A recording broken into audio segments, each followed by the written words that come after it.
I want to tell you about a time when I tried container vegetable gardening at my house. This is the area that I had. I live in a condo, and I've got approximately 100 square feet to work with. And in reality, I've got a 2 meter by 1 meter area that I can put my vegetable plants in and grow stuff. So the first time I did this, it was dreadful hot like it's going to be today, and you'll probably see me sweating a lot. And I put in the pots, put in the plants, some great drip irrigation, fertilized correctly, and waited for my harvested tomatoes. Well, every time I'd go out to get some tomatoes, they'd be gone. I tried picking them when they were greener. They were gone. The only tomatoes I ever got out of this whole collection, I did about 5 or 6 different types of tomatoes, were the tiny little currant tomatoes, they're called. Not because they're up with the times, but because they're like the small fruit called currant. What happened?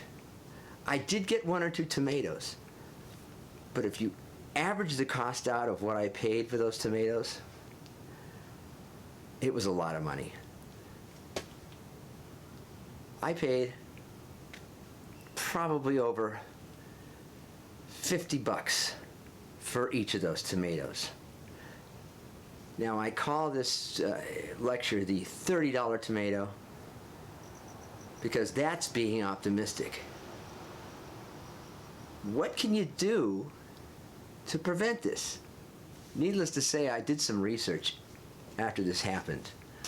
I am basically a professional horticulturalist. This is not only sad, but it looked bad on me. So this time around, I'm going to be trying something different. And I think I can prevent paying too much money for that 1 or 2 tomato fruits that I get. I am going to shoot for having dozens and dozens of tomatoes. We're going to take a look at all the costs that I've incurred growing these tomatoes, and we're going to divide them by the number of tomatoes. This is the first part of the lecture. I'm going to be showing you how to set it up, what my strategy is, what kind of pests you're going to be looking to prevent, what the best soils, the best pots, the best irrigation, and the best setup are. And there's a few other strategic things we're going to show you too here during this lecture, which I call How Not to Grow the $30 Tomato.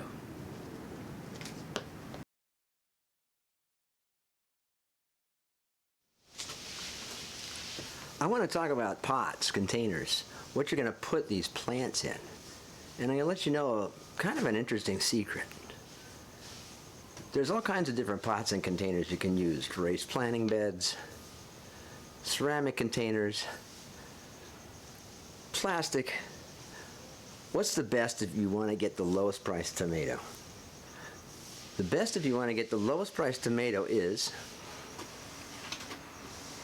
a 5-gallon plastic container. Why? 5-gallon plastic containers have been proven to be the absolute best, most efficient size per amount of container. In other words, if you go with a bigger container, you get less and less tomato per container size. If you go with a smaller, the same thing. This is the maximum. Plus, it takes less water, and up until now, they're relatively easy to come by. I say up until now because I have a hard time getting these things, and the price has gone up incredibly. It used to be you could get these for a couple of bucks a piece at the most, but now I paid over $5 a piece for them. And it was tough to find them. I had to special order them as well. So all I can think of is that everybody, because of COVID, is decided to do backyard gardening. And of course, the 5-gallon pot is the mainstay for a lot of backyard gardening. Why a plastic pot? Wouldn't you rather use a ceramic? Isn't that more natural? Well, here's the thing. You can reuse these things quite a bit and keep them real clean if you sterilize them with bleach, Lysol. Wash them and sterilizing them with 5% bleach is probably the best. You can really use these quite a bit. If you use ceramic containers, you can reuse them, but you can't sterilize them very easily. In fact, you'd have to put the whole ceramic pot in an autoclave. And it's tough to find autoclaves big enough for most ceramic pots. So these 5-gallon containers are the best for growing tomatoes on a patio in your backyard. How about using saucers for these things? Isn't that a good idea? Absolutely not. Why? A couple reasons. One, if you're using an undercomposted soil mix, that soil mix could rot near the bottom where that water is standing because it's an anaerobic environment. There's very little oxygen there. And two, basically you're creating huge breeding grounds for mosquitoes. The tiger mosquito and the other types of mosquitoes that are new here to Southern California require very little water, 1/4 inch to 1/2 inch standing water to reproduce. And so it's a very bad idea to use saucers or anything like it to keep the water from going out from where you're watering it. Now, you can use saucers if you remember to do one thing, and that is to empty them out when you water the plant, and a half hour later, go back out, empty it out again, because water's still going to be coming from the soil that you watered in that plant. So I got my 5-gallon containers. Next, we're going to talk about the soil. What kind of soil is the best to use for this kind of vegetable gardening in your backyard? Now I want to talk to you about potting soil. You want to put potting soil, not planter mix, not amendment, into the pots. And why is that? Because potting soil has been formulated to stay in pots and do well in pots. It has a lot of extra drainage material, things like pumice, sand, perlite. This drainage material helps the water move through the soil, moisten the organic parts of it, but yet not puddle up to such concentration to where fungi that like that kind of thing, they like the soggy conditions, it keeps those fungi from establishing. You can even make your own potting soil if you go with about 50% sand and 50% well composted. And that's important because composting is a process of breaking down all the organic materials that microorganisms can eat. If you have a compost that hasn't broken down enough, you will get fungi, bugs, and all kinds of critters attracted to your pots. And the decomposition of that potting soil, of the compost, I should say, in that potting soil, will rob nutrients from your tomatoes. So I went and I looked around to try to find a potting soil that was going to be decent. And the problem was, again, because of COVID-19, everybody's doing vegetable gardening, and so there wasn't a lot of choices. I did pick one. I'm not going to mention the brand. I'm just going to show you a part of the bag so you can't see what brand it is.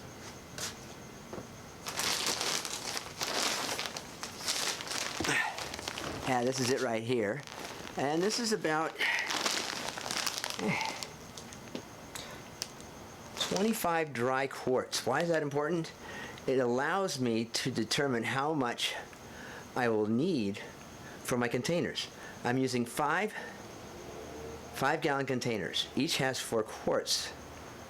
Each has 20 quarts in it. That's 4 quarts times a gallon times 5. It's actually less than that. It's closer to 3.5 gallons because you're not going to fill the entire pot. And so I purchased, hopefully, enough of this. I've done the math, and I purchased enough of this to fill the five-gallon containers. Another thing about this particular product here is that it says it comes with fertilizer already, and that can be a problem. There are some potting soils out there that are pre-fertilized. In general, stay away from them. I'm getting this one, because it was the only thing left, and two, the fertilizer isn't synthetic. It is. Let me read you the list of fertilizers here. It contains 0.18% of slowly available nitrogen from feather meal, soybean meal, and bone meal. So those are pretty benign in those concentrations in this soil. So I don't think I'm going to have a problem with the plants burning.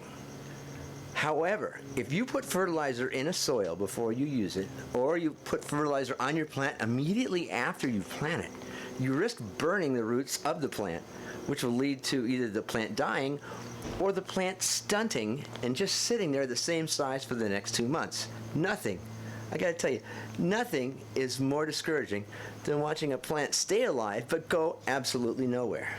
So, I've got 3 bags of this, 5 5-gallon containers. I'm hoping I did the math right. We'll find out in just a little bit. Okay, here we go. It's time to fill up these pots. Let's see how this goes.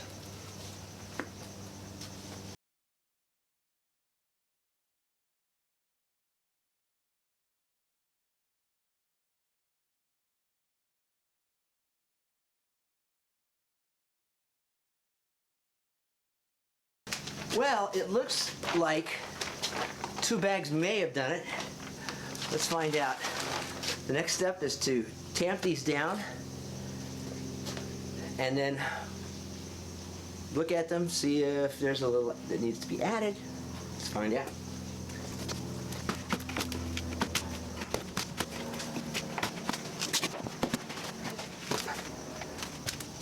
All right, a little bit more needs to be added, so I have it in a bag. I figured about 3 bags should do it, and I think I figured right. Gonna have a little extra for potting up some other stuff later on. Over here. Over here. Cleanup comes later, of course. All right.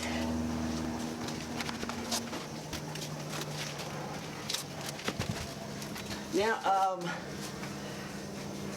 this soil has come out of the bag fairly moist. And so usually I'd water it first if it was really dry and then plant in it, but I think I'm going to plant in it first and then water. So let me bring out the plants and show you.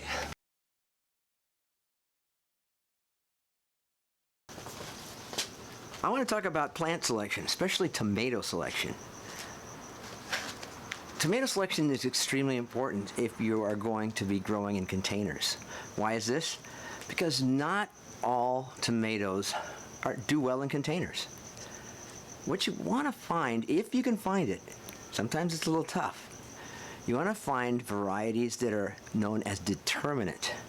Determinate tomatoes will produce a large crop of tomatoes and then kind of slack off. They'll start on the road to slow decline.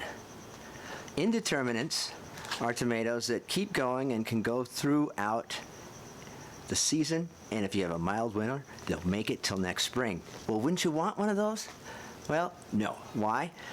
Indeterminate tomatoes are very long and stretchy. They have a lot of distance between their internodes. This is an internode, the space here between one leaf and another. And as a result of that, they tend to use a lot of water. So they tend to dry out the pot they're in quite readily. Whereas determinate tomatoes, their foliage is thick, their internode distance is short, and so per square foot area, they produce a lot of tomatoes, and they don't use near as much water as a mature determinate that has grown all over the place in your backyard. Unfortunately, I could not find any determinants. Good determinants are varieties like Ace, Celebrity. There's quite a few others. Look for the D or determinant on the tag. What about heirloom tomatoes? Heirloom tomatoes are very, very indeterminate. They have a lot of distance between internodes, and they tend to be not very resistant to diseases, mites, and insects, which is kind of important. The reason that the determinants are pretty good with insects is that they're robust growing. If they have an insect challenge, as we call it, or infestation, they can recover quite rapidly when they're growing. Indeterminates, yeah, kind of, but the heritage or the heirloom tomatoes, they have a tough time because they haven't been bred with the idea of disease resistance in mind. A lot of these varieties came out in the 20s and 30s, even up until the 50s. They were bred for novelty because patents weren't very enforceable, and the only way you could make it as a seed company is come out with a new variety every year. Whether that variety did well or not didn't matter because it was the novelty that sold the tomatoes. So this variety I have here is called Early Girl. Early Girl is an indeterminate, but I have no other choice because I could not find any determinants when I went to look for them. This late in the season, you pretty much get what you can get, and this is it. Nice thing about Early Girl, just like its name, it produces very early tomatoes, and Early Girl can produce into the cooler parts of the fall where other tomatoes are giving up the ghost and not producing at all. So this is an Early Girl tomato. I am going to plant those, show you how to plant those, and then water them.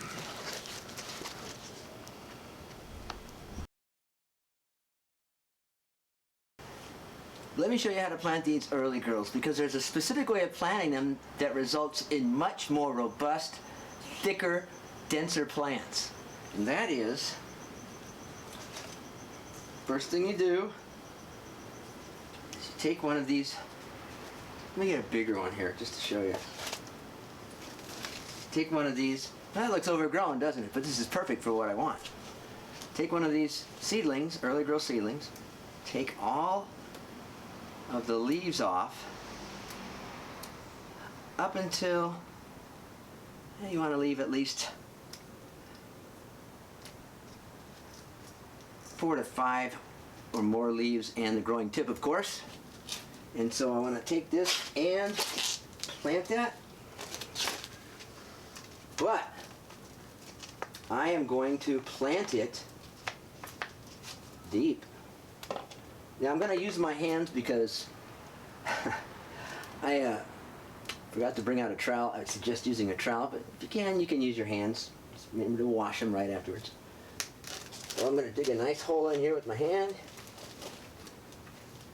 And I'm going to plant this as deep as I can. And I'm also going to kind of lay this down like so. And that'll root all along the stem right there. And you get a much denser plant. This is a multi-setting wandering wand. And I'm going to turn it on, making sure this, there we go. Now I'm going to let it run a little bit because it's kind of hot. That black hose can heat up really fast, but I want to water these with hot water. And turn it down just a little bit. Let's use this to get it down even further. Okay. And here we go. Use that soft rain setting on the nozzle and water that. And I want to water this until I start seeing water coming out the bottom. Still no water coming out the bottom. There we go. Still no water coming out the bottom.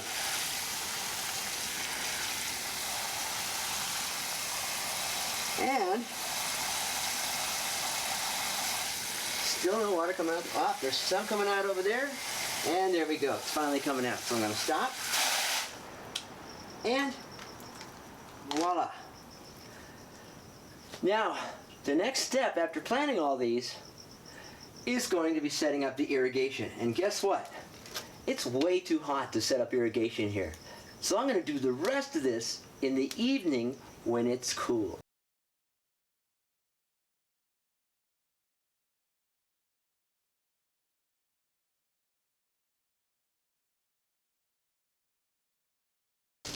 Okay, everybody, it is evening time here, and it was hot today. We stopped because it was getting too hot. I planted one tomato. I didn't get it as deep as I wanted because I had to use my hands to dig the hole. Well, now I've got the right tool to do the job, a trowel. So I'm going to plant two to a bucket. You can plant 3 to 2 depending on what type of tomato it is. 2 to a bucket, and I have 10 altogether, so that should work out just fine. So here goes planting.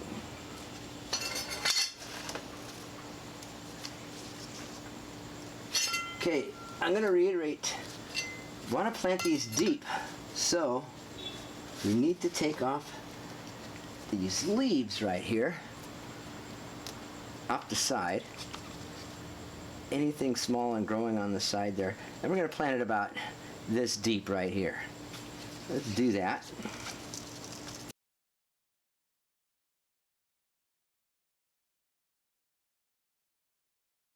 As you can see, I planted as many as I could. I actually lost one of them. I lost one of these during the planting, unfortunately. It broke in half. There wasn't enough left to plant. I am going to irrigate them in. There we go. It's a little lower. There we go. Remember, I want to irrigate these until they come out the bottom. The water comes out the bottom. This soil dried a little bit during the day. I want to make sure that it gets plenty wet, so I don't have to worry about it tomorrow when I'm installing the drip irrigation. So, tomorrow I'll show you drip irrigation. And we'll create a custom tomato cage to keep not just raccoons, but rats, possums, and other four-legged critters, squirrels as well, from taking the tomatoes. And those guys too, they love fruit. I'm sure that if they had the chance and they knew about it, they would decimate tomato crops. Those are our local green parrots out there. So, I'll show you all the ways to protect your tomatoes, irrigate them, and we'll talk about fertilizing too. See you tomorrow.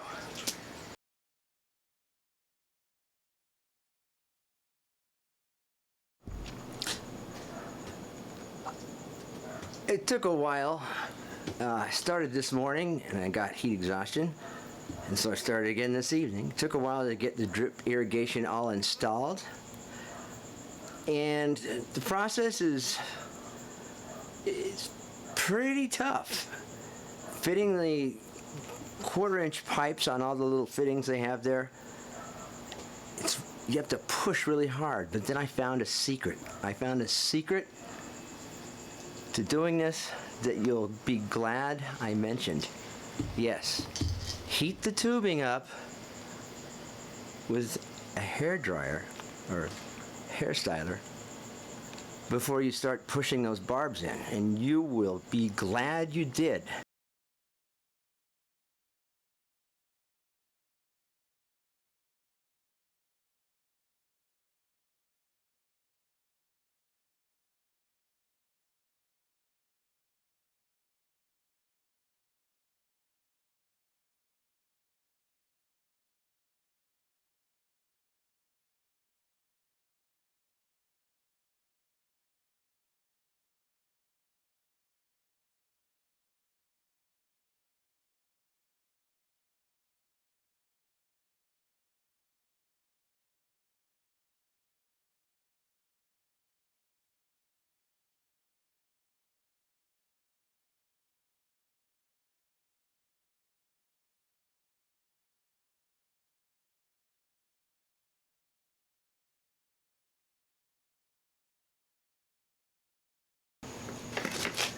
See how that works?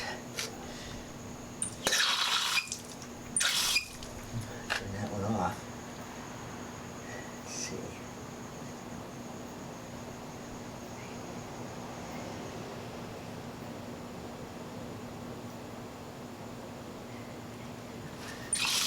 That one's still being a pain. When in doubt, reset the whole thing. Alright, what's going on?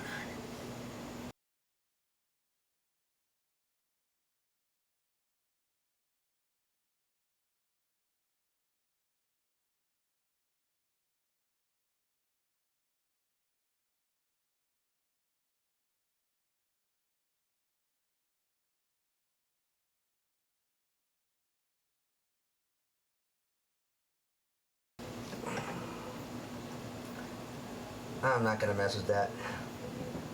I am going to turn that off and then just check the system, see if it works. Okay, there we go. All right, let's go.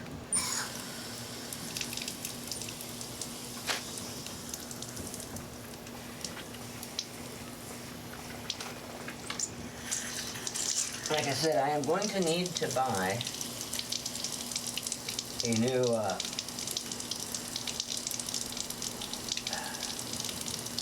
new Y valve. So let's see if this is working. All right, there we go. Hey, it's working. Number 1 is working. Number 2 is working. Number 3 is working. Number 4 is working. Number 5 is working. And this is not leaking. Not a heck of a lot. All right. So, voila, it works. I'm going to have to come back and do some fine tuning. Next, I want to show you some devices that may help you control the critters that will most assuredly try to eat your tomatoes. This is a motion-activated scarecrow. It's an impact sprinkler that's activated by a valve that's controlled by a motion sensor. So when this motion sensor detects small animals approaching your tomatoes, it activates the valve, which then in turn activates the impact sprinkler, which swings around going brrrr, scaring the dickens out of rats, raccoons, possums, and other mammals that might want to eat your tomatoes. We're going to be setting this up and checking out how it works here in this garden. How am I going to do that? Well, I'll show you in just a little bit. I just want to show you one more thing that I got that I think may help or not keep rats, raccoons, possums, and other unwanted wildlife away from my tomatoes.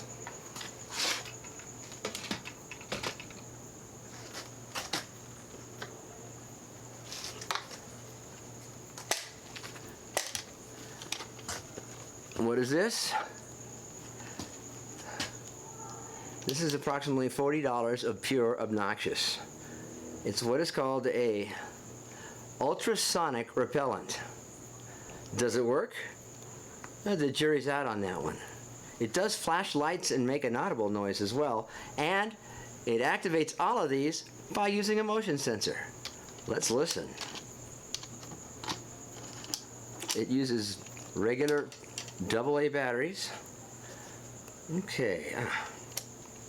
So, here's it's on, and now you have to turn the different motion sensors on. There we go. Hear that?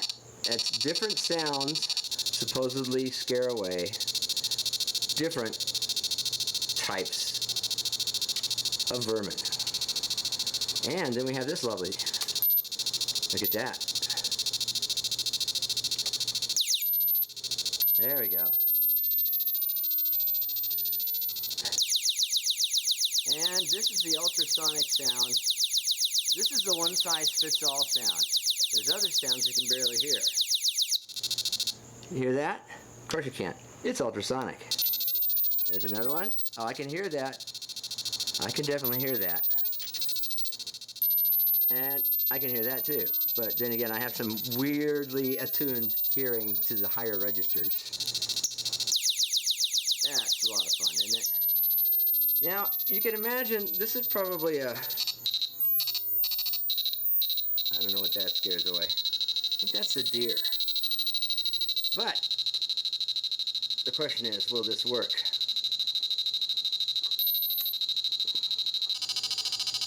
Oh, that is quite obnoxious. But, there's two questions with this. One, will it work with the animals? And two, how will the neighbors react to this? If this is going on at 3 a.m. at night, this is not good. You're hoping the ultrasonic works. We're going to try it out. I hopefully have understanding neighbors.